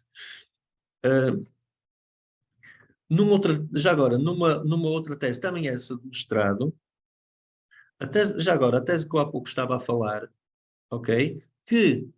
Para a qual utilizamos o Citavi, em ambas utilizamos o Citavi, a folha de cálculo que eu demonstrei, focava-se na divulgação do capital intelectual e era uma revisão sistemática da literatura, mas reparem no seguinte, revisão da literatura, a lógica foi a mesma, introdução, revisão da literatura, metodologia, resultados, e agora reparem, as questões de investigação foram as seguintes, os principais temas adotados, as metodologias adotadas nos estudos sobre divulgação do capital intelectual, e reparem neste terceiro ponto, para além das teorias, investigações futuras propostas. Ora bem, neste caso, as investigações futuras propostas, como é que nós trabalhamos? O objetivo foi, e reparem, este é o caso dos 109 artigos, certo? Então a aluna fez o seguinte, ela analisou todas as propostas de investigação futura de todos os artigos, dos 109. Claro que nem todos os artigos fazem propostas, ok? Mas a maior parte faz propostas. Então, o que é que ela fez? Ela analisou as propostas comuns, ou seja, categorizou-as. Aquilo que estávamos a falar há pouco da categorização, certo? Numa lógica temática, quais são os principais temas? Então, também categorizou as propostas para investigação futuras. Para quê? Para ver se havia artigos que estavam a cruzar, a endereçar essas propostas de futura investigação. Estão-me a compreender? Porque há propostas de investigação futuras que são realizadas, por exemplo, em 2008, ok? E essas propostas podem já ter sido tidas em conta em artigos após 2008, correto? Então vamos ver, não, o que é que ainda não foi tido em conta e que é preciso ser tido em conta para o futuro. Isto sim, na minha opinião, é trazer algo, o que é que deve ser feito no futuro, ok? E eu lembro muito bem que neste artigo, eu estou dizendo neste artigo, depois publicamos, ok? Publicamos não, desculpa, vai ser submetido agora. O que é que aconteceu neste artigo? A aluna chegou a uma categoria que era, por exemplo, análises críticas relativamente a análise de conteúdo. Há vários artigos que se focam em análise de conteúdo de uma forma crítica, mas por outro lado diziam, ok, como este tema, divulgação, em termos metodológicos, foca sempre em análise de conteúdos, muitos artigos diziam que futura investigação, em termos metodológicos, deviam utilizar outro tipo de análise qualitativa ou análise quantitativa, por exemplo, entrevistas para complementar, etc. Nós verificamos uma coisa, os artigos continuaram sempre a utilizar análise de conteúdos, certo? Continua a ser então uma proposta futura viável, a complementar análise de conteúdos com entrevistas e com outras fontes, ok? De dados. Fica aqui, se calhar, uma técnica / tática, ok? Que podem utilizar.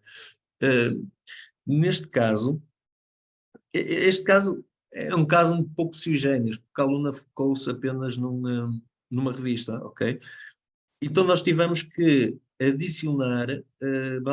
adicionamos mais outra revista na área, as duas principais.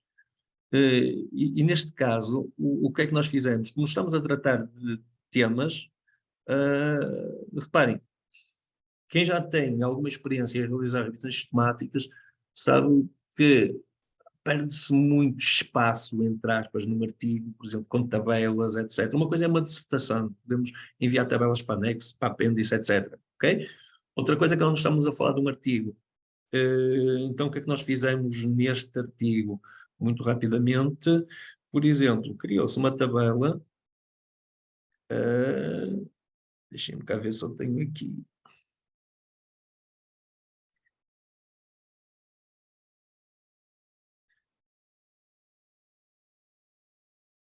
E, infelizmente não tenho aqui a tabela. Tinha uma tabela para vos mostrar, mas muito facilmente posso-vos dizer. Uma tabela onde, por coluna, tínhamos primeira coluna os artigos, ok? Segunda coluna o journal, depois um conjunto de colunas, e esse conjunto de colunas o que eram? Eram os temas a que se chegou. Ou seja, através da codificação, quais eram os temas? E o que é que nós punhamos nessas colunas? Tínhamos 109 artigos, e depois em cada coluna tínhamos um mais. Então ficava ali uma grelha, estão a perceber? Os temas tocados por cada artigo. Onde se pode ver, eu já vi noutros artigos, uma coluna para teorias, metodologias, etc.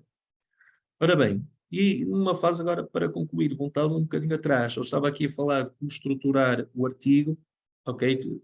Com este exemplo até de tese de mestrado. Como falaram que eu ia ter um público também de mestrado, resolvi trazer estas de mestrado. E depois a questão é, como avaliar a última questão, uma revisão sistemática? Reparem, isto é muito, voltamos um pouco, agora vamos repetir um pouco do que eu estive a falar até agora. Como é que eu vou avaliar? Vou olhar as questões de investigação, são claras, ok? Onde procurar? A lógica aqui é basicamente fazermos todos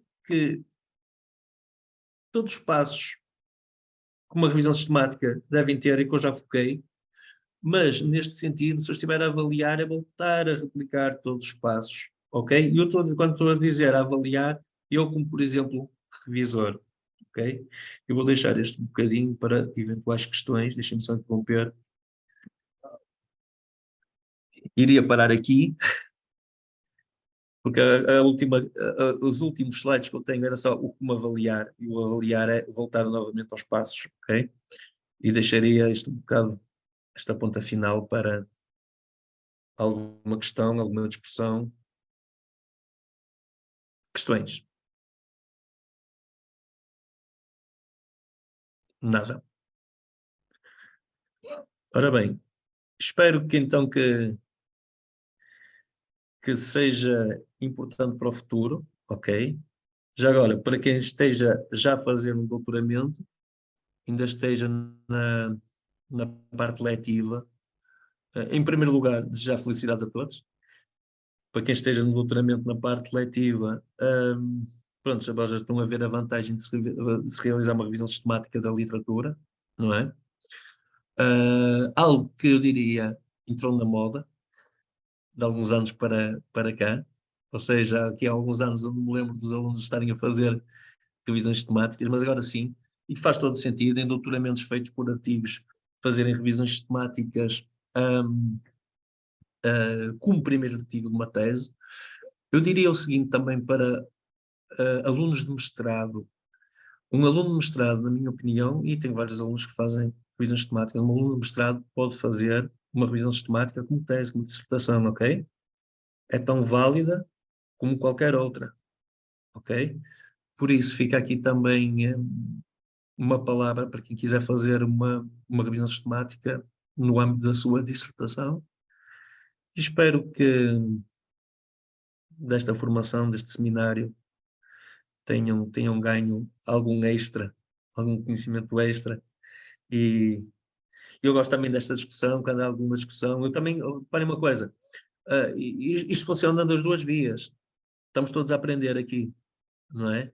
E eu gosto bastante destes seminários, por isso, não sei se vai haver mais alguma questão, se há aqui alguma. Não. Professor, só uma Sim, Flor questão. Bela. Vai disponibilizar o PowerPoint? Posso disponibilizar o PowerPoint. O PowerPoint é muito pequeno, mas eu posso disponibilizar. Ok, obrigada. Ok? Já agora, quem foi a Flor Bela? Flor Bela, se eu vos posso dizer, deixa-me cá ver. Se não se importam e me derem 30 segundos, faço já o PDF. Já estou aqui a imprimir e fica já tudo. Assim, partilho já pelo bate-papo. Ok.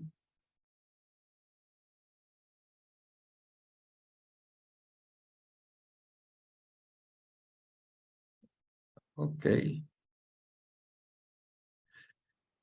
Agora.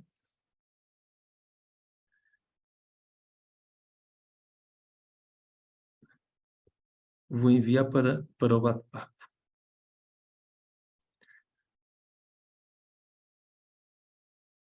Ok, chat. E vou colocar aqui revisão sistemática.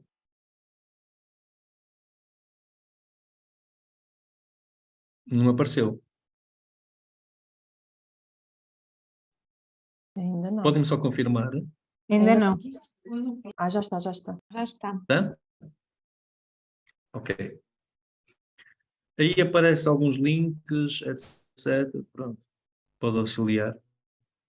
Ok? Para aquele site que eu falei. Aquele site tem outros conteúdos em termos de não só de revisão de literatura, mas metodologias, etc. Ok? Aquele site inicial onde eu entrei. Ok? Reparem, naquele site, há uma figura que eu não demonstrei. Atenção, que é baseada em artigos. Quando o Pedro há pouco me estava a falar da revisão sistemática, ou se estamos a falar de um scoping review, ok? Se vocês se recordarem daquele primeiro site, quando tínhamos diferentes tipos de revisão de literatura, há uma figura que vocês vão encontrar nesse site que diz o seguinte: número de autores, setinha. Qual é o objetivo? Setinhas, ok? Tempo. Lembram-se dos tempos? 1 a 4 meses, uma setinha. E de repente tem um modelo todo estruturado a dizer que tipos de revisões temáticas é que estamos a fazer, ok? Essa figura é interessante, vocês vão encontrar facilmente nesse site, ok? Ora bem, deixem-me finalmente agradecer a todos então a vossa presença, ok? E foi um gosto.